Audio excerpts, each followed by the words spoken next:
Hello বন্ধুরা, আজকে আমি তোমাদের সঙ্গে এমন একটা ঘটনা শেয়ার করব যেটা দেখলে আর কি তোমাদের গা হাত পা একদম পুরো কেঁপে উঠবে। মানুষ যে কত নৃশংস, কত নিচে নামতে পারে তার প্রমাণ এই ভিডিওটা পুরোপুরি দেখো, তাহলে বুঝতে পারবে। কিছুদিন আগে আমাদের নদীতে যখন জল বেড়েছিল তখন একটা বডি আর কি নদীর এই যে কাঁচ বাগানগুলো দেখছো এখানে এসে লেগেছিল। তো সকালে গ্রামের মানুষ যেমন আর কি মাঠে কাজকর্ম করতে যায়, সেরকম মাঠে কাজকর্ম করতে যাচ্ছিল, তখন দেখে সাদা পাড়ে কোনো একটা বডির মতো লাগছিল। তো প্রথমে সে ভয় পেয়ে যায়নি, তারপর 2-3 জন লোককে নিয়ে গিয়ে দেখে যে একটা বডি পড়ে আছে। তো সে হঠাৎ করে গ্রামের আর সমস্ত মানুষকে খোঁজ খবর দেয়। তারপর সেখানে গ্রামের অনেক মানুষজন এসে জড়ো হয়। তারপর থানা পুলিশও খোঁজ খবর দেওয়া হয়, থানা পুলিশও আসে। তো সেখান থেকে তারপরে বডিটাকে দেখো উদ্ধার করে নিয়ে আসা হচ্ছে।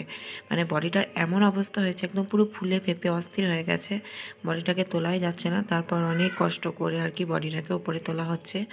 মানে জল থেকে তোলাই যাচ্ছিল না, একদম পুরো পচে গিয়েছে, হাত দেওয়া যাচ্ছিল না, পলিথিনে করে কোনো ক্রমে জড়িয়ে তারপর তোলা হয়েছে। বুঝতে পারছো মানুষ কত নৃশংস।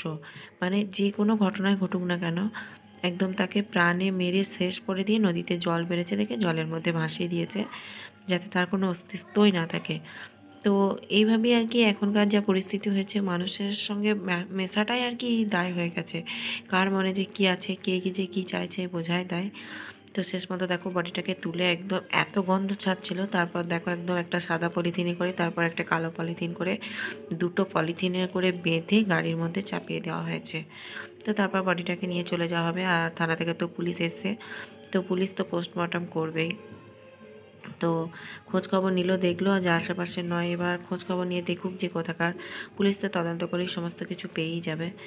তো মানে মানুষের ব্যবহার দেখে আজকালকার দিনে আর কি প্রচুর ভয় লাগে। মানে মানুষ যে কী নৃশংস, সেটা না দেখলে মানুষের বোঝাই যায় না। দেখো বডিটা একদম পুরো শেষ হয়ে গেছে, একদম প্যাকেট করে বেঁধে দিচ্ছে, তারপর এটাকে থানায় নিয়ে যাওয়া হবে।